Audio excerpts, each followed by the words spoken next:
So guys, স্ক্রিনে যে ফটোটা আছে এটার উপর একটু নজর দিলে আপনি পার্থক্যটা নিজে দেখতে পারবেন যে আসলে এখানে ডিফারেন্টটা কি আসলে মূলত, ঠিক আছে? তো এখানে দেখুন, ছবিটা কিন্তু একদম ঝাপসা, একদম ঘোলা, মানে দেখা যাচ্ছে না। আমি একটু যদি জুম করে দেখাই তাহলে বুঝতে পারবেন। দেখুন এটা কিন্তু একদমই ঝাপসা, ঠিক আছে? তো এটাকে আমরা যদি দেখুন একটু বাম দিক এবং ডান দিক যদি একটু স্লাইড করি তাহলে কিন্তু পার্থক্যটা আপনারা নিজে দেখতে পারবেন। দেখুন আমি একটু বাম দিকে একটু স্লাইড করলাম, দেখুন এখন কিন্তু ফটোটা স্পষ্ট একদম। দেখুন একদম স্পষ্ট, ঠিক আছে? তো এখন যদি এটাকে একটু ডান দিকে নেই, দেখুন এটা দেখাই যাচ্ছে না, একদম ঘোলা, একদম ঝাপসা, কিচ্ছু দেখা যায় না, ঠিক আছে? তো এটাকে আমরা একটু জুম আউট কইরা এটা বাম দিকে যদি দিই, দেখুন একদম ফুল ফ্রেশ হয়ে গেল, ঠিক আছে? তো দুইটা বিষয়ের মাধ্যমে আপনার যে ফটোটা আছে সেটা একদম প্রপারলি, মানে একদম পারফেক্ট করতে পারবেন। একদম ফেসটা একদম ফর্সা হবে এবং ফেসে কোনো দাগ থাকবে না, ঠিক আছে? তো এই জিনিসটা করার জন্য আপনাকে দুইটা অ্যাপস ব্যবহার করতে হবে। অর্থাৎ আপনি দুইটা অ্যাপসের মাধ্যমে হচ্ছে এখানে কাজ করতে পারবেন। আপনি চাইলে এক অ্যাপস দিয়েও কাজ করতে পারেন। তো এখন যে অ্যাপসটা আছে এটাও আমি আপনাদেরকে দেখাচ্ছি যে কীভাবে করবেন। আমি জাস্টই করলাম। তো এটা এখান থেকে কিভাবে সেভ করবেন, কিভাবে আপনি কাজটা করবেন সেটা আমি আপনাদেরকে দেখাচ্ছি। ভিডিওটা শেষ পর্যন্ত দেখুন, সিম্পল একটা ভিডিও। তো এখান থেকে মাঝখান থেকে আমরা কেটে দিলাম। কেটে দেওয়ার পরে এখানে সিম্পলি আপনি দুইটা অ্যাপস থেকে কাজ করতে পারবেন। তবে আমরা এখন যাচ্ছি হচ্ছে প্লে স্টোরে। প্লে স্টোরে গিয়ে আপনি এখান থেকে লিখবেন যে রিমিনি, অর্থাৎ আমি আপনাকে একটু দেখাই, REMINI, রিমিনি, ঠিক আছে? এটা লিখে সার্চ করলে আপনারা এই অ্যাপসটা পেয়ে যাবেন। তো এই অ্যাপসটা এখান থেকে জাস্ট আপডেট করে নেবেন, ঠিক আছে? তো আমার যেহেতু আপডেট করা আছে, মানে ইনস্টল করা আছে, সো এখান থেকে আমি জাস্ট এই যে এখান থেকে ক্লিক করব, ঠিক আছে? তো এটা যেহেতু আমি আবার ফার্স্টে শুরু থেকে দেখাই না, তো এখান থেকে জাস্ট আমি কেটে দিই, এটা শুরু থেকে আমি আপনাদেরকে দেখাবো। তো এটা আমরা এখান থেকে কেটে দিলাম, ঠিক আছে? তো এখান থেকে এটা কেটে দিলাম। কেটে দেওয়ার পরে আমরা এখন রিমিনিতে ঢুকবো। তো ঢোকার পরে এখান থেকে আমরা জাস্ট ওপেন করে এখান থেকে পিক নিয়ে আসবো। এখান থেকে একটা অ্যাড চলে আসবে। এখান থেকে আমরা কি করব, এই যে ক্রস চিহ্ন দেখতে পাচ্ছেন এখানে কেটে দেবো। কেটে দেওয়ার পরে আমরা জাস্ট কি করব, গ্যালারিতে চলে যাব। সো গাইস, এখানে আসার পরে অর্থাৎ আপনাকে মানে গ্যালারি থেকে পিকটা এখানে সিলেক্ট করবেন। মানে পিকটা সিলেক্ট করে এখানে অ্যাড করার সময় আপনার সামনে এরকম একটা মানে অ্যাড চলে আসবে। তো এই অ্যাডটা হচ্ছে এখান থেকে আপনাকে দেখে নেবেন। তো অ্যাডটা দেখে নিয়ে এখানে যে উপরে যে ক্রস চিহ্নটা আছে এখান থেকে আপনি অ্যাডটা কেটে দেবেন। তো গাইস, গ্যালারি থেকে ফটো অ্যাড করার সময় আমাদের একটা অ্যাড সামনে চলে আসবে। অ্যাডটা কেটে দেওয়ার পরে সরাসরি ছবিটা এখানে চলে আসবে, ঠিক আছে?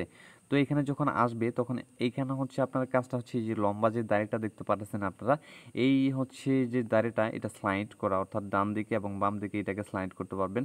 তো এখানে এখানে জুম করে যদি আমরা দেখাই, যে দেখুন একটু বাম দিকে একটু স্লাইড করলাম, দেখুন এটাকে ফর্সা করলাম, ঠিক আছে? যেটা আমি আপনাদেরকে আগে দেখাইলাম। তো এখান থেকে আমরা সেভ করার জন্য এই যে উপরে যে ডাউনলোড অপশনটা আছে এখান থেকে আমরা ক্লিক করে এখান থেকে জাস্ট সেভ করে দিব। তাহলে কিন্তু আমরা মানে সেভ করতে সক্ষম হয়ে যাব, ঠিক আছে? এই সেভ করার সময় একটা অ্যাড চলে আসবে, অ্যাডটাকে ওইখান থেকে কেটে দিবেন, ঠিক আছে? বুঝতে পারছেন বিষয়টা? তো এইভাবে তো আপনারা করলেন। দেন আরেকটা অ্যাপস আছে, ওটা দিয়েও আপনারা করতে পারবেন। ওই অ্যাপসটা আপনারা হচ্ছে স্ন্যাপচ্যাট, আমি আপনাকে দেখাচ্ছি। তো এখানে এই যে স্ন্যাপচ্যাট নামে যে অপশনটা মানে অ্যাপসটা আছে এটা আপনি প্লে স্টোরে পেয়ে যাবেন। তো এখান থেকে জাস্ট এই যে প্লাস আইকনে ক্লিক করে এখান থেকে জাস্ট এই প্লাস আইকনে ক্লিক করে আপনি গ্যালারি থেকে ফটোটা নিয়ে নেবেন, ঠিক আছে? তো এখানে প্লাস চিহ্নতে ক্লিক করে আমি জাস্ট ফটোটা গ্যালারি থেকে এখান থেকে নিয়ে নেব, ঠিক আছে? তো গাইস, ফটো সিলেক্ট করার পরে আপনাদের মাঝে এরকম একটা ইন্টারফেস চলে আসবে। তো এখান থেকে জাস্ট আপনারা কি করবেন, এই ফেসটাকে একটু ফর্সা করার জন্য এখান থেকে যে টুলস নামে যে অপশনটা আছে এখানে ক্লিক করবেন। এখানে ক্লিক করে এই যে ব্রাশ নামে যে অপশনটা আছে আপনারা দেখতে পাচ্ছেন ব্রাশ, তো এই ব্রাশে ক্লিক করবেন। ব্রাশে ক্লিক করে এখানে আপনারা ফটোটাকে জুম করে নেবেন, এইভাবে টান দিয়ে জুম করে নেবেন, ঠিক আছে? তো জুম করে নিয়ে এখান থেকে কি করবেন, আপনি যদি যেখানে ফর্সা করবেন সেখানে একটু মানে একটু ঘষা দিবেন। এভাবে ঘষা দিলে কিন্তু এখানে ফেসটাকে এখানে ফর্সা হয়ে যাবে। দেখুন এখানে একটু ঘষা দিছি, এখানে ফেসটাকে কিন্তু ফর্সা হয়ে গেছে, ঠিক আছে? তো আমি যেহেতু আপনাদেরকে দেখানোর জন্য করতেছি, সো আপনারা এখানে যখন ধীরে ধীরে কাজ করবেন তখন কিন্তু এটাকে টোটালি ফর্সা করতে পারবেন, ঠিক আছে? দেখুন একদম টোটালি ফর্সা হয়ে গেছে। এখান থেকে এভাবে পুরো ফেস এখান থেকে আপনারা চাইলে ফর্সা করতে পারবেন, ঠিক আছে? তো জাস্ট আমি আপনাদেরকে দেখানোর জন্য। তো আপনারা যখন স্লো কাজ করবেন তখন এটা কিন্তু টোটালি একদম ফর্সা হয়ে যাবে। যেহেতু আমি এটা জুম করছি, দেখুন এখানে কিন্তু ফর্সা হয়ে যেতেছে।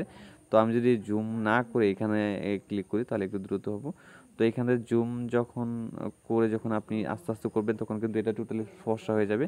তো দেখুন এখানে এখানে টোটালি কিন্তু ফেসটা ফর্সা হয়ে যাবে এইভাবে, ঠিক আছে? তো এটা দেখতে একটু খারাপ দেখা যাচ্ছে। সো আপনারা যখন ইজিলি ভাবে কাজ করবেন তখন কিন্তু টোটালি ফর্সা হবে এটা।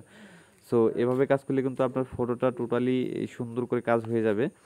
তো জাস্ট আপনারা কী করবেন, এখান থেকে এখান থেকে টিক, এই যে নিচে দেখতে পাচ্ছেন ডান দিকে টিকমার্ক চিহ্ন আছে, এখান থেকে টিকমার্ক চিহ্নতে ক্লিক করে এখান থেকে জাস্ট আপনি কী করবেন, ফটোটাকে সেভ করে নিতে পারবেন। ঠিক আছে, এই যে এক্সপোর্ট নামে যে অপশনটা আছে এখানে ক্লিক করে এখান থেকে সেভ অপশনে ক্লিক করে এখান থেকে ফটোটাকে আপনারা সেভ করতে পারবেন। ঠিক আছে, সো গাইস দুইটা অপশনের মাধ্যমে আমি আপনাদেরকে দুইভাবে দেখাইলাম যে কীভাবে আপনারা কী করবেন।